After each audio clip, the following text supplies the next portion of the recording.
பஞ்சாங்க படனம் அப்படின்னு சொல்லுவாள். இந்த வருஷப்பரப்புனைக்கு இந்த பஞ்சாங்க படனம், பஞ்சாங்க வாசிக்கிறதுங்கிறது நம்முடைய காலகாலமாக நம்முடைய சனாதன தர்மத்தில் இது ஒரு அங்கம். இது ஒரு சம்பிரதாயம் கிடையாது, இது சாஸ்திரம். இந்த பஞ்சாங்க படனை ஏன் ஏற்படுத்தியிருக்கிறான்னு சொன்னால், இதெல்லாம் ரிஷிகள் ஏற்படுத்தி கொடுத்தது. இது ஏன் ஏற்படுத்தி கொடுத்துருக்கிறான்னு சொன்னால், இப்போ இந்த புது வருஷம் பிறக்கிறது, இது விஸ்வாவசுங்கிற வருடம். இந்த வருடத்தை பார்த்தீங்கன்னா சில பேருக்கு நல்லது இருக்கும், சில பேருக்கு கெட்டது இருக்கும். அப்போ இந்த நல்லதோ கெட்டதோ ஒரு பக்கம் இருந்தாலும் இந்த பஞ்சாங்க படனத்தை, இந்த பஞ்சாங்க வாசிக்கிறத யாரெல்லாம் கேட்குறாளோ அவளுக்கு இந்த திதி வார நட்சத்திர யோக கரணம் என்று சொல்லக்கூடிய பஞ்சாங்கத்தினுடைய பஞ்சம் என்றால் 5 அங்கம் அப்படின்னு அந்த 5 அங்கங்களுடைய தோஷங்கள், அதான் திதிவார நட்சத்திரையோ கரணத்துடைய தோஷங்களெல்லாம் நீங்க பெறும் அப்படிங்கிறது ஐதீகம். அதனால் இந்த பஞ்சாங்கம் வாசிக்கிறத எல்லோரும் கேட்கணும்.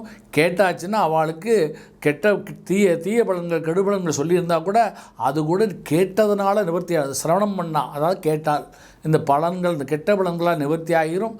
துர்பல நிவர்த்தியாகி எல்லாமே நற்பலன்களாக அவளுக்கு கிடைக்குங்கிற ஐதீகத்தில் தான் இந்த பஞ்சாங்க படனம், இதை பஞ்சாங்கத்தை கேட்குறது. அதான் இப்போ இன்றைக்கி யூடியூப் இருக்கிறதுனால இதன் மூலமாக அந்த பஞ்சாங்கத்தை யாரெல்லாம் கேட்குறாளோ அவளுக்கெல்லாம் நல்ல பலன்கள் கிடைக்கும்.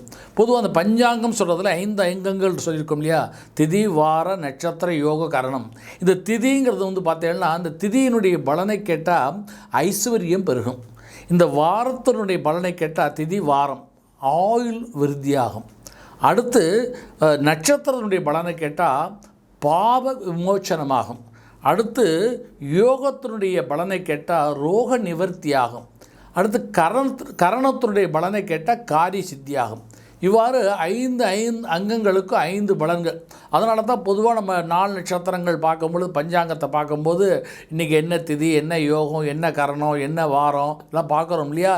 அந்த அடிப்படையில் தான் இந்த பஞ்சாங்கத்தினுடைய திதியை இன்றைக்கு பார்த்தீங்கன்னா பிரதமையும் திதியும் சேர்ந்துருக்கு. இதை கேட்குறவாளுக்கு ஐஸ்வர்யம் ஏற்படும். இன்றைய வாரம் திங்கட்கிழமை இந்து வாரம். இதை கேட்குறவாளுக்கெல்லாம் ஆயுள் விருத்தி அடையும். இன்றைய நட்சத்திரம் பார்த்தீங்கன்னா இன்றைக்கி சுவாதி நட்சத்திரம். இது ஒரு அற்புதமான நட்சத்திரம். இன்றைய நட்சத்திரத்தினுடைய பலனை கேட்குறவாளுக்கெல்லாம் பாவ விமோச்சனம் இருக்கும். இன்றைய யோகம் வஜ்ர யோகம், அற்புதமான யோகத்தோடு இந்த வருடம் பிறப்புக்கிறது. அதனால் இந்த யோகத்தை கேட்குறவாளுக்கெல்லாம் ரோக நிவர்த்திகள் ஏற்படும். அடுத்தாப்பில் பார்த்தீங்கன்னா கரணம்னு சொல்லும்போது கௌள கரணம்னு ஒரு கரணம் இருக்குது. அதன் பிறகு தைத்துளம்ங்கிற கரணம் ஆரம்பிக்கிறது, ராத்திரி வருது. அது மாதிரி இந்த கரணத்தை கேட்குற வாழ்க்கையில் காரிய சித்திகள் ஏற்படும்.